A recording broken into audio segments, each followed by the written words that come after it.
Assalamualaikum warahmatullahi wabarakatuh. Selamat pagi semuanya. Di sini kami akan mempresentasikan hasil diskusi dari kelompok kami, yaitu tentang kertas kerja audit.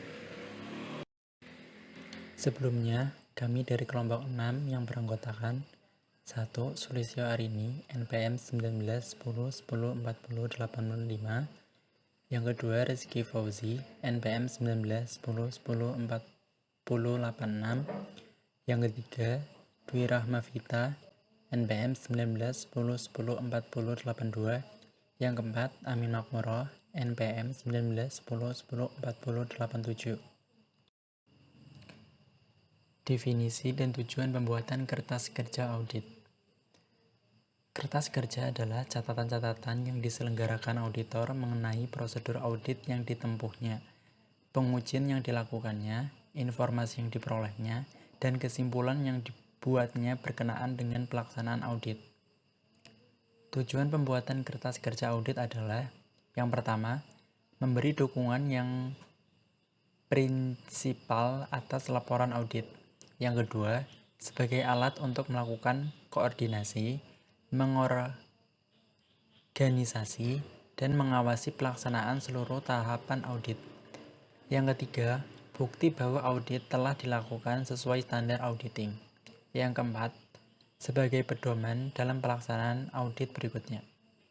Pembuatan kertas kerja yang pertama yaitu pembuatan heading yang berisi nama klien dan judul untuk mengidentifikasi isi kertas kerja serta tanggal neraca atau periode audit.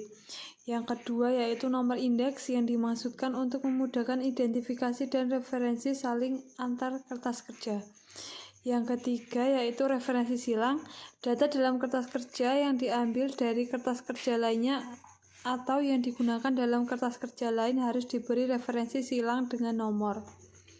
Yang keempat yaitu tick mark, yang berupa simbol-simbol yang digunakan auditor untuk membuat referensi penjelasan naratif dimanapun dalam kertas kerja.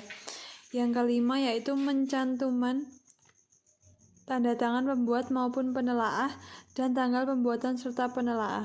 Isi kertas kerja yang pertama yaitu pemeriksaan telah direncanakan dan disupervisi dengan baik yang menunjukkan dilaksanakannya standar pekerjaan lapangan yang pertama. Yang kedua yaitu pemahaman yang memadai atas struktur pengendalian intern telah diperoleh untuk merencanakan audit dan menentukan sifat, saat, dan lingkup pengujian yang telah dilakukan.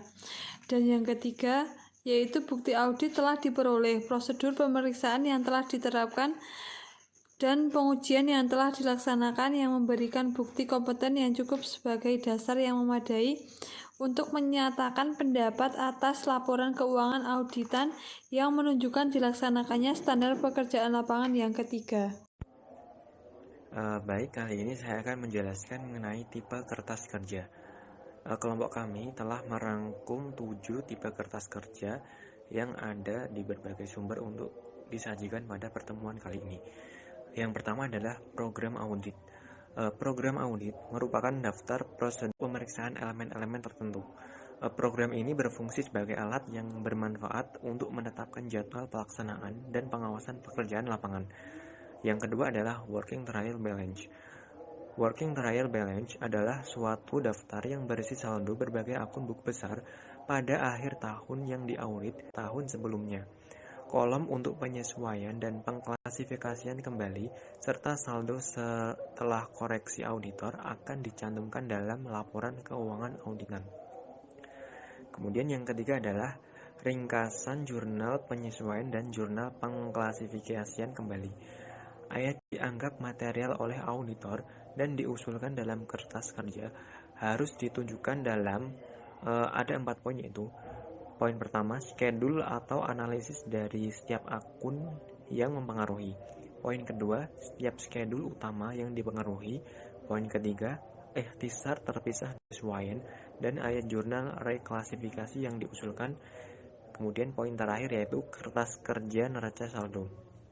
Kemudian yang keempat adalah daftar pendukung. Auditor melakukan verifikasi elemen-elemen yang terdapat dalam laporan keuangan.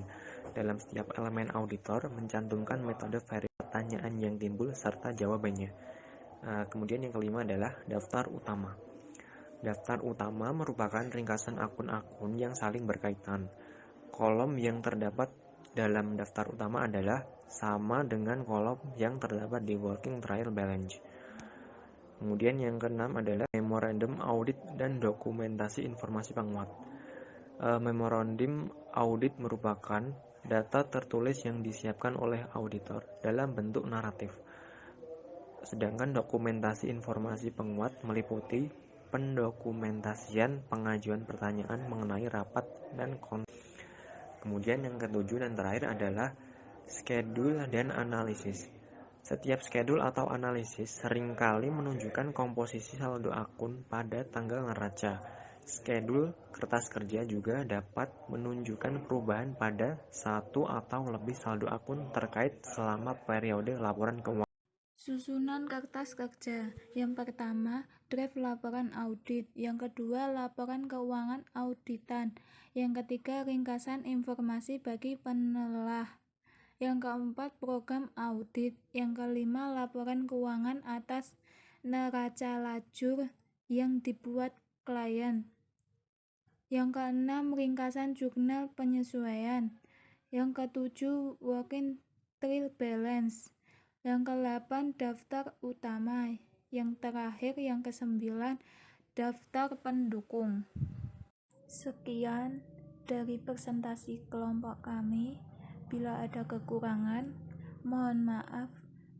Wassalamualaikum warahmatullahi wabarakatuh.